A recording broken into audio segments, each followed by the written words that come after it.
The boardroom at my father's company headquarters had floor-to-ceiling windows overlooking downtown Seattle. 23 family members sat around the massive conference table, third-generation wealth written into every designer suit and diamond watch. I sat near the back, notebook open, observing what my family called their annual succession planning meeting, but what really amounted to a quarterly competition to prove who deserved Grandma Ellen's money most. "Let's address the elephant in the room," my father announced, standing at the head of the table with the PowerPoint remote in hand. Richard Williams, CEO of Williams Capital Holdings, a man who'd inherited his position and spent 30 years pretending he'd earned it. "This family has a problem with entitlement." Murmurs of agreement rippled around the table. Everyone assumed he was talking about someone else. "Grandma Ellen built this family's wealth through discipline and hard work," Dad continued. "She came from nothing and created something extraordinary. A $200 million estate that has sustained 3 generations of Williams family members." My Uncle Bob nodded vigorously from his seat to Dad's right. "She'd be horrified by what some of you have become. Living off trust fund distributions while contributing nothing to society." I kept my expression neutral, pen poised over my notebook as if taking minutes. No one had actually asked me to take minutes. They just assumed I would, the same way they assumed I'd fetch coffee, make copies, and generally make myself useful in whatever small ways failures could manage. "We need to make some hard decisions," Dad said, clicking to the next slide. It showed a family tree with red X marks through several names. My name had the biggest, brightest X.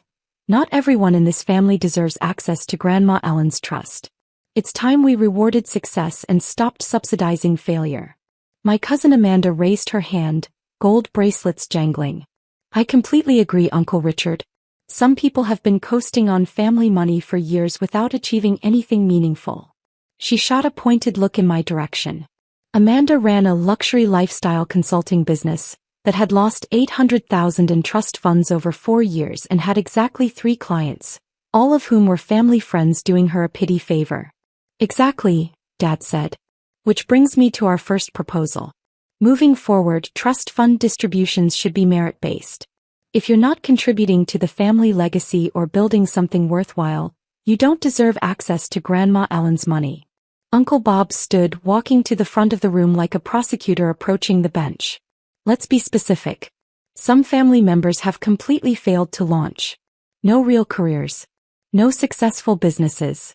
No achievements worth mentioning." He picked up a printed document. "I've prepared a comprehensive assessment of each family member's contributions and accomplishments." My stomach tightened, but I kept my face carefully blank. "Let's start with the younger generation," Uncle Bob continued, flipping through his papers. "Amanda. Successful consulting business, contributes to family reputation, maintains appropriate social standing. Recommended continued access. Full distributions." Amanda smiled triumphantly. "Marcus, VP at Williams Capital, following in his father's footsteps, represents family well. Recommended. Full distributions plus performance bonuses." My cousin Marcus, who spent 4 hours a day at the office and 6 hours on the golf course, nodded as if this was expected. "Jennifer. Married to a state senator, excellent for family political connections.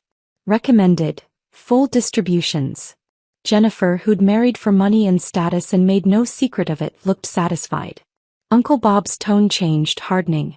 "And then we have outliers. Family members who've actively rejected success. Who've chosen paths that embarrass this family and waste their potential." Everyone turned to look at me. "Rebecca Williams," Uncle Bob said, my name sounding like an accusation. "Princeton graduate. Top of her class. Could have gone anywhere, done anything. Instead, she spent the last 7 years working at a homeless shelter." "It's a comprehensive community outreach center," I said quietly. "It's a homeless shelter," Dad corrected sharply. "You make $35,000 a year serving food to drug addicts and criminals. You have a Princeton degree and you're ladling soup." "Someone has to," I said. "Not someone with your advantages," Uncle Bob snapped. "Not someone with your education, your opportunities, your family name. Do you know how it looks when people ask what Richard Williams's daughter does and we have to say she works at a shelter? It looks like she has compassion," my Aunt Linda offered weakly from the corner. She was immediately silenced by her husband's glare. It looks like failure, Dad said flatly. Rebecca, you're 32 years old. You've accomplished nothing. Built nothing. Your siblings and cousins are executives, entrepreneurs, professionals. You're serving soup. Making $35,000 a year, Marcus added with a smirk, which probably doesn't even cover your apartment rent. I have a studio in Fremont, I said. It's $800 a month. The room erupted in shocked laughter. $800. Amanda gasped. Rebecca, I spend more than that on shoes each month. That's poverty. That's living within my means, I corrected. It's embarrassing, Dad said. And it stops now. Uncle Bob and I have discussed this extensively and we're in agreement. You don't deserve access to Grandma Ellen's trust. Not while you're wasting your life and embarrassing this family. Uncle Bob nodded. The trust was meant to elevate the Williams name, not subsidize mediocrity. Your grandmother worked too hard to have her great-granddaughter serving homeless people. Grandma Ellen volunteered at soup kitchens, I pointed out quietly. That was different, Dad snapped. She'd already built her wealth. She'd earned the right to be charitable. You haven't earned anything. So what are you proposing? I asked, keeping my voice level. Complete suspension of your trust access, Uncle Bob announced. No monthly distributions. No emergency funds. No property assistance. You want to live like a poor person working a poverty wage job and pretending you're making a difference? Fine. But you'll do it without family money subsidizing your delusions. Several family members nodded approvingly. My cousin Jennifer leaned forward. It's really for your own good, Rebecca. Maybe cutting you off will force you to get a real job. Use that Princeton degree for something meaningful.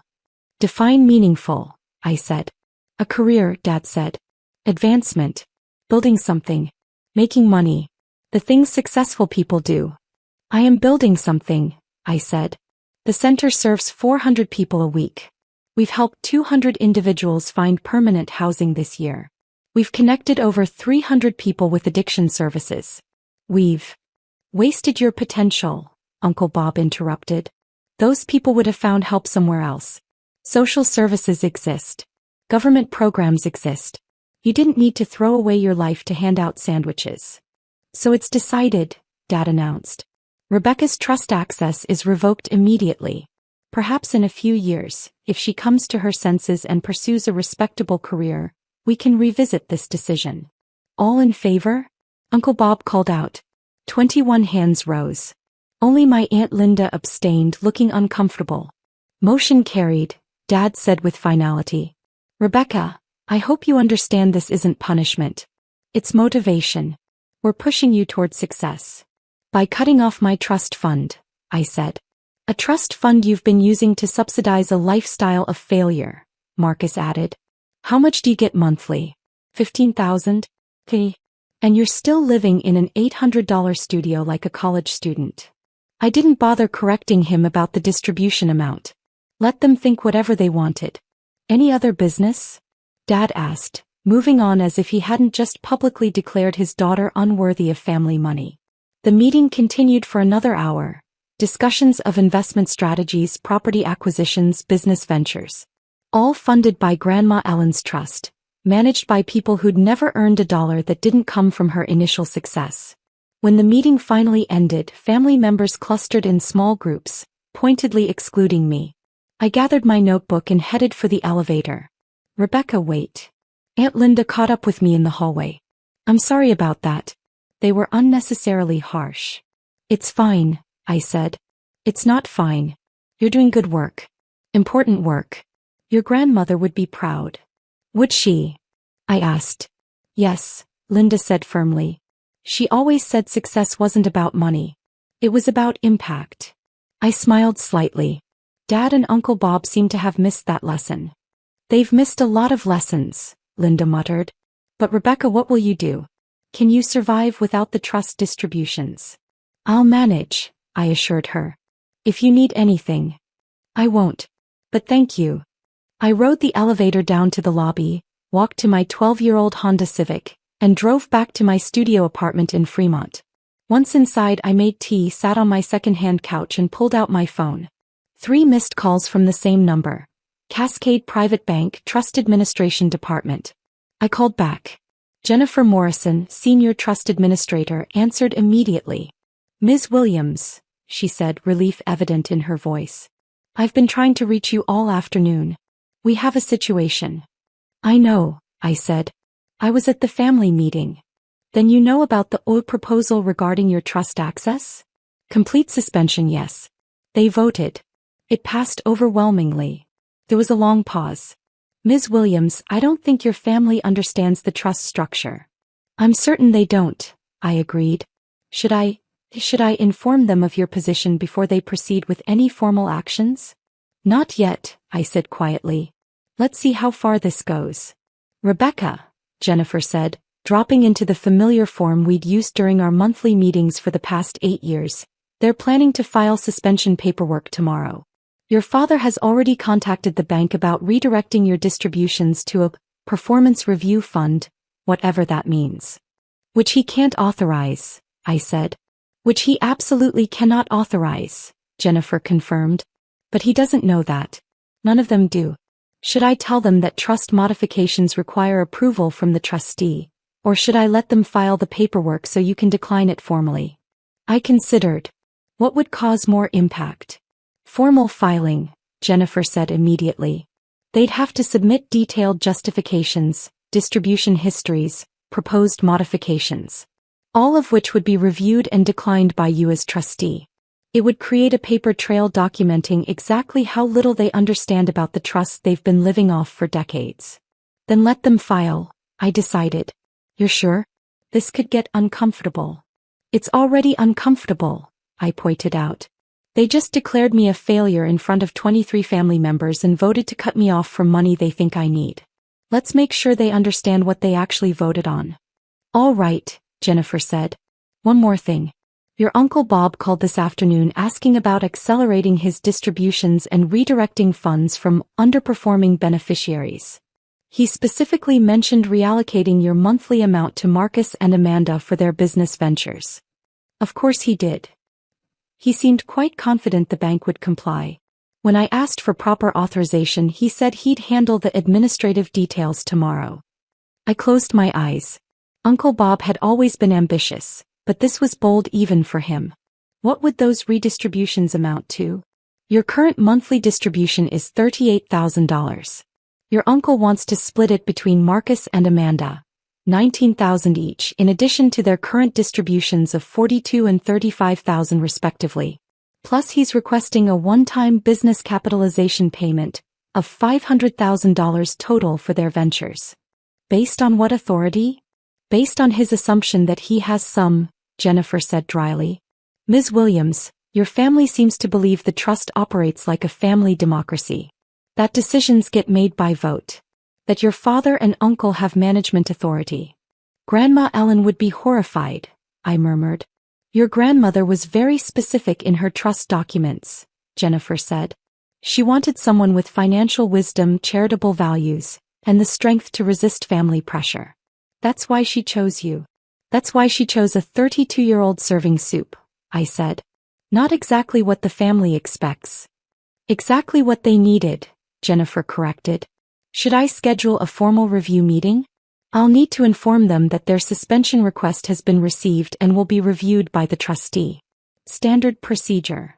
Schedule it for next week, I said. Give them time to feel confident. Let Dad and Uncle Bob draft their justifications and plan their fund redistributions. Let them believe they're reshaping the family's financial future. You're enjoying this, Jennifer observed. I'm dreading this, I corrected. But if they're going to publicly humiliate me and declare me unworthy, they should at least understand who they're humiliating. After we hung up, I sat in my studio apartment, the $800 studio that had scandalized my family, and thought about Grandma Ellen. She'd built Williams Capital from nothing in the 1960s, when women entrepreneurs were rare and venture capital was rarer. She'd grown a small investment fund into a financial empire through careful analysis, calculated risks, and an absolute refusal to follow conventional wisdom. Most people think money is about spending, she told me during one of our last conversations before her death. But real wealth is about responsibility. You're responsible to the people who helped you earn it, to the community that supported you, and to the generations who'll come after you. Dad doesn't see it that way, I'd said. I was 24 then, fresh out of Princeton, watching my father treat the family business like a personal piggy bank. Your father thinks money is a score, Grandma had replied. Something you accumulate to prove you're winning.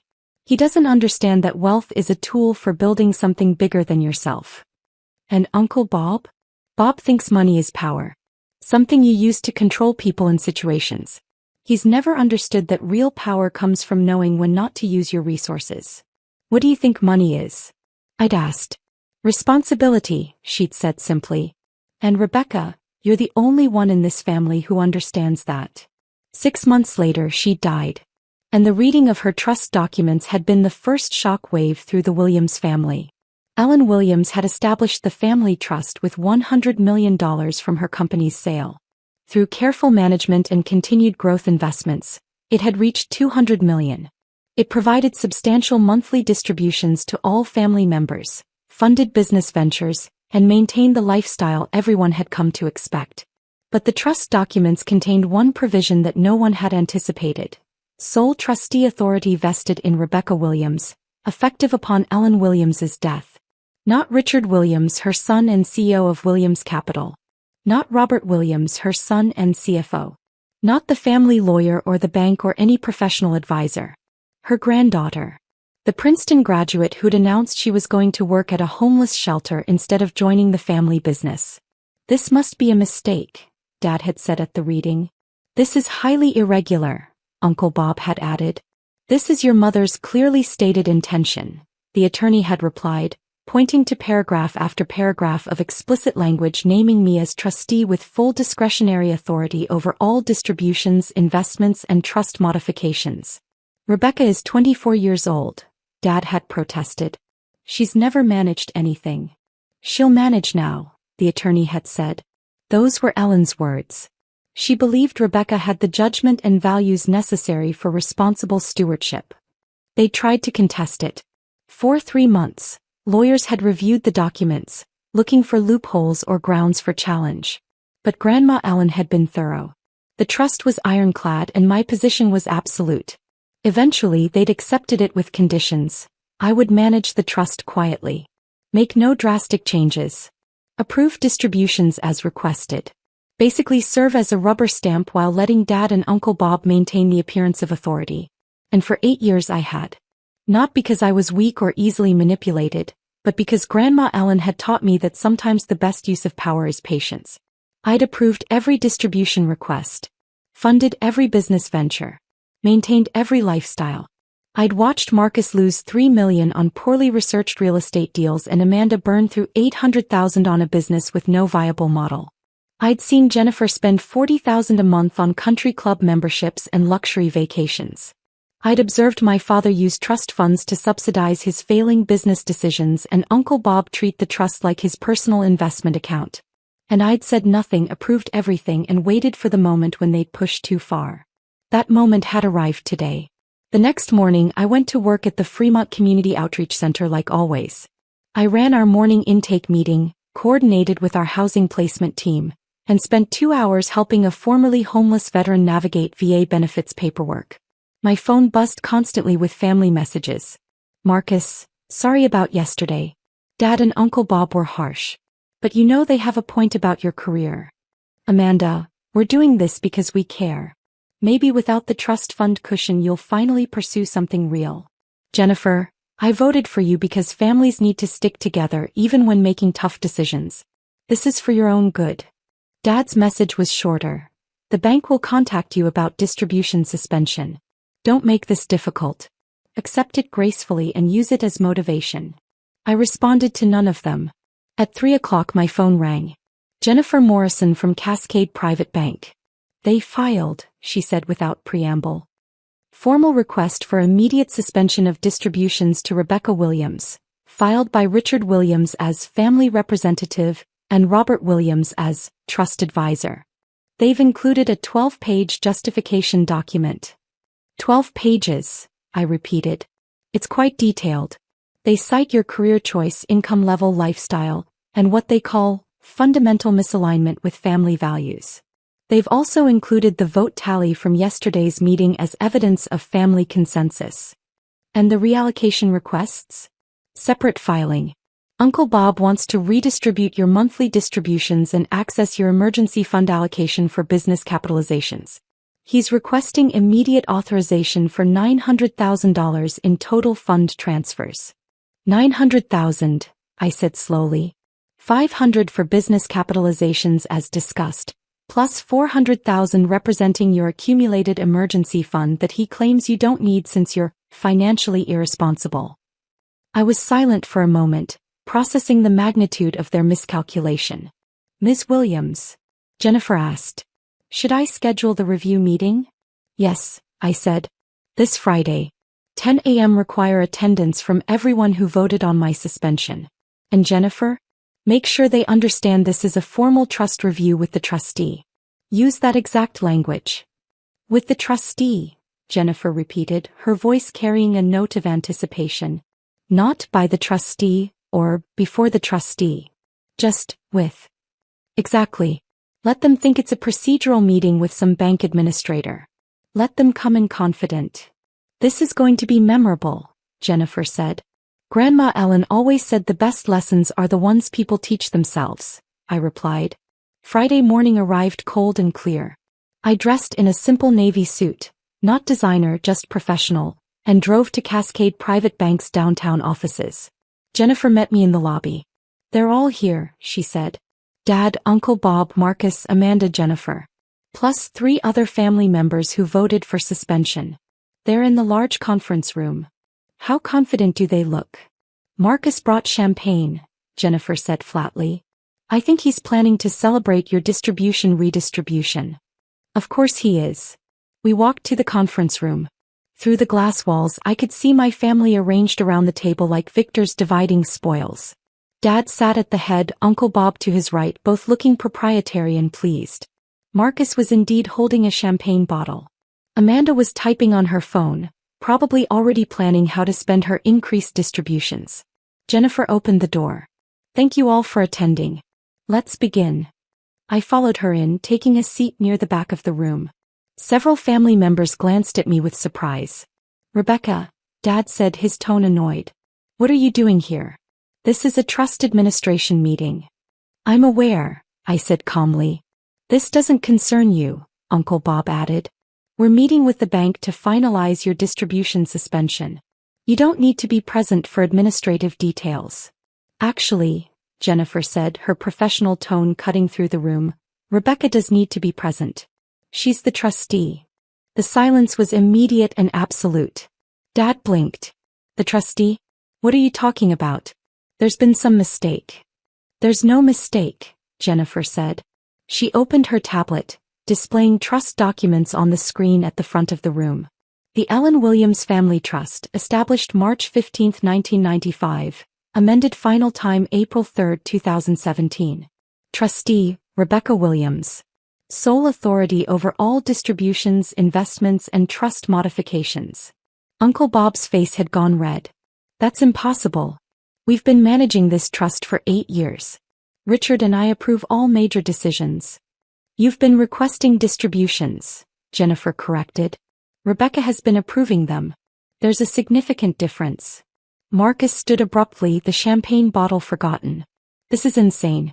Charlie can't be the trustee. She's working at a homeless shelter. She's a Princeton graduate with a degree in economics and a minor in public policy, Jennifer said. She interned at this bank for 3 summers during college, passed her Series 65 exam at 23, and has served as trustee of a $200 million trust since age 24.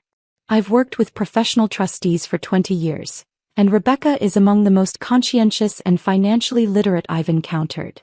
Amanda's mouth opened and closed soundlessly. This meeting, Jennifer continued, was requested to review the formal distribution suspension and reallocation requests filed by Richard and Robert Williams. As required by trust protocols, all such requests must be reviewed and approved by the trustee. He turned to me. Ms. Williams, you've received copies of all filings. Are you ready to provide your decisions? I stood slowly, walking to the front of the room. 23 pairs of eyes tracked my movement, no longer dismissive or pitying but stunned. I've reviewed the suspension request, I said, keeping my voice level. The 12-page justification detailing my supposed failures and unworthiness. The vote tally showing family consensus that I should be cut off from trust access. Dad found his voice. Rebecca, if you're the trustee, why didn't you tell us? Why let us file this request? Because you needed to file it, I said simply. You needed to put in writing exactly what you think of me. Exactly how you measure success. Exactly how you value family members. We were trying to help you, Amanda protested weakly. Were you? I pulled up the trust documents on the screen. Let's review some facts. Over the past 8 years, I've approved every distribution request made by this family. Every business venture. Every emergency fund. Every lifestyle expense. I clicked to a financial summary. Marcus, you've received $3.8 million in distributions plus $2.2 million in business bailouts when your real estate deals failed. Amanda, you've received $2.6 million in distributions plus $800,000 in business funding for a consulting company with 3 clients. Jennifer, you've received $3.1 million in distributions while contributing nothing except a marriage to a politician. I turned to my father. Dad, you've received $5.2 million in distributions plus trust-backed loans totaling $4 million to subsidize business decisions that lost Williams Capital $30 million in shareholder value. Dad's face was ashen. Uncle Bob, I continued, you've received $4.9 million in distributions plus numerous trust-backed investments that have underperformed market averages by an average of 7% annually. Uncle Bob didn't speak. And me. I pulled up my distribution history. I've received $38,000 a month, $456,000 annually, for a total of $3.6 million over 8 years, which is currently sitting in investment accounts earning market returns because I've been living on my salary from the center. You've been saving your distributions? Jennifer whispered. I've been living within my means, I corrected.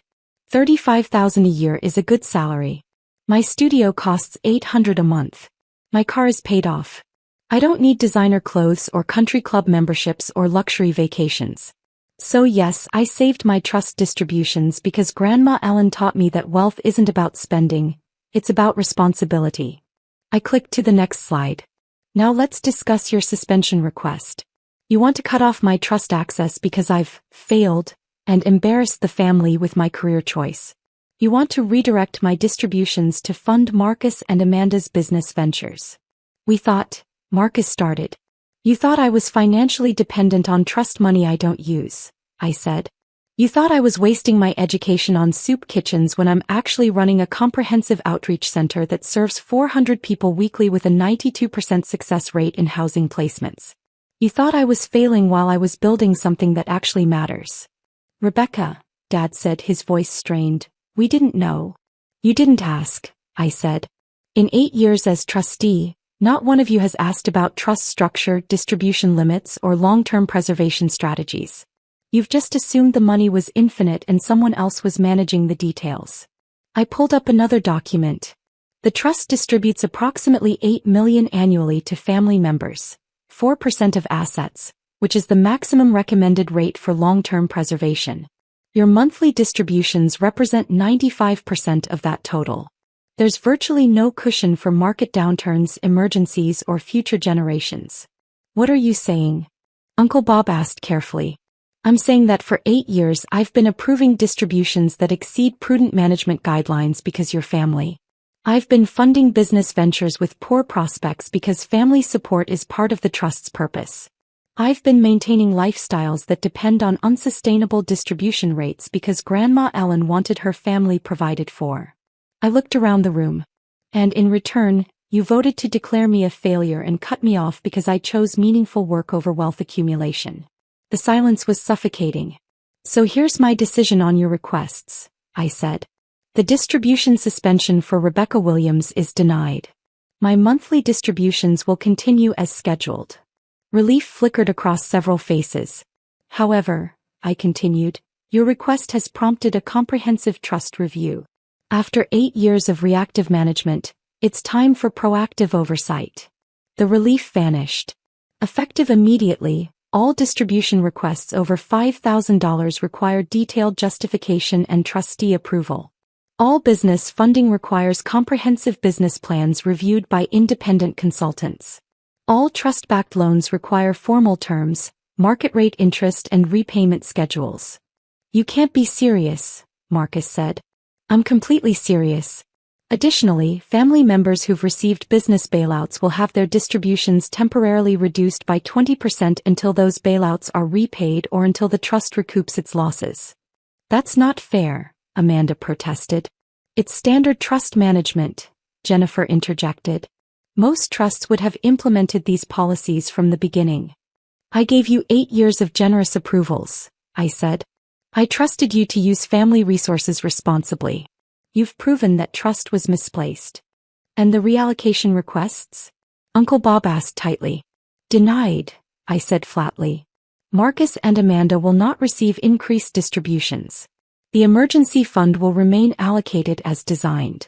And Uncle Bob, your request for immediate capitalization funds is denied pending proper business justification. Uncle Bob stood, his face purple. You're punishing us for trying to help you. This is vindictive. This is responsible trust management, I said calmly. Grandma Ellen created this trust to provide for family while preserving wealth for future generations. For 8 years, you've treated it like an unlimited checking account. That ends now. We'll contest this, Dad declared. We'll challenge your authority. On what grounds? Jennifer asked. Ellen Williams's trust documents are ironclad. Rebecca has absolute authority. And frankly, given the financial records, any court would see she's been extraordinarily generous to a family that just voted to cut her off for not being successful enough. I gathered my papers. You wanted me to understand consequences. Congratulations, we all get to learn about consequences now. Where are you going? Dad demanded. To work, I said. I have a staff meeting at 11. We're expanding our housing placement program to serve 60 additional families. It won't make me rich, but it will make a difference. I walked to the door, then paused. Oh, and one more thing. The vote you took at the family meeting? The one declaring me unworthy of trust access? I'm having it documented in trust records. Not as punishment, as education.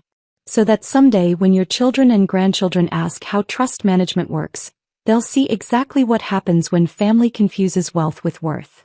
I left them in the conference room, stunned and silent. As I drove back to the center, my phone started ringing. First Amanda. Rebecca, please, can we talk? I didn't understand. Then Marcus. This is insane. You can't just change everything. Then Jennifer. I'm so sorry. I voted for you, but I didn't know. Dad's message came as I pulled into the center's parking lot. We need to discuss this as a family. This isn't how Ellen would have wanted things. I responded for the first time in 5 days. Grandma Ellen knew exactly what she wanted. She wanted someone who understood that success isn't measured in dollars and status isn't measured in titles. She wanted someone who'd protect this family from its own worst instincts. He chose me. And now we all know why. That afternoon, I ran intake interviews, coordinated housing placements, and helped a single mother navigate childcare subsidy applications. My phone kept buzzing with family messages, apologies, justifications, pleading requests for meetings. At 5 o'clock, Aunt Linda appeared at the center. I found her in the lobby, looking uncomfortable in her designer suit among our clients. Rebecca, she said quietly. I owe you an apology. I didn't vote for your suspension, but I didn't speak up against it either. I should have. Why didn't you? I asked. Because they were so confident, she admitted. Richard and Bob presented it as obvious, necessary. Everyone agreed. I thought maybe they knew something I didn't. They knew nothing, I said. They never asked. Linda nodded slowly. Your grandmother used to say the biggest blind spot wealthy people have is assuming they understand everything because they understand money. I never really grasped what she meant until today. What changed? Watching their faces when Jennifer revealed who the trustee was, Linda said. Watching them realize they'd spent 8 years treating you like a failure while you were actually the one holding everything together. It was humbling. Good, I said simply. What happens now? Linda asked. Now they learn to manage resources responsibly, I said. They learn that trust funds aren't entitlements. They learn that success comes in many forms. And maybe, if they're capable, They learn that family means supporting each other, not just supporting those who make you look good. Linda smiled sadly. Ellen would be proud of you. I hope so, I said. Because I'm doing exactly what she asked me to do, protecting this family from itself even when they hate me for it. They don't hate you, Linda said. They're terrified of you. There's a difference. After she left, I returned to my studio apartment. The $800 studio that had scandalized my family but represented something they'd never understood. The freedom that comes from needing less, the security that comes from self-sufficiency, and the power that comes from knowing your worth isn't determined by your bank balance. My phone rang one last time. Jennifer Morrison from the bank. Eventful day, she said with understatement. Will they comply? I asked. They don't have a choice. But Rebecca, I think this was necessary. Sometimes families need to hit bottom before they learn to climb responsibly. Is threatening to cut off your daughter really hitting bottom? No, Jennifer said. Realizing that daughter was protecting you from your own financial recklessness while you publicly humiliated her. That's hitting bottom. What they do with that knowledge will determine whether they climb back up or not. And if they don't? If they contest the new policies or refuse to adapt? Then you reduce distributions to minimum required levels and put the trust in preservation mode, Jennifer said matter-of-factly. You have absolute authority for a reason. Use it. That night, I made dinner in my small kitchen, graded some GED essays from center students, and reviewed trust documents one more time. Grandma Ellen's voice echoed through every provision. Money is responsibility. Power is knowing when not to use it. Success is building something that matters. Tomorrow my family would wake up to a new reality. Their trust fund access wasn't suspended, but their assumptions were shattered.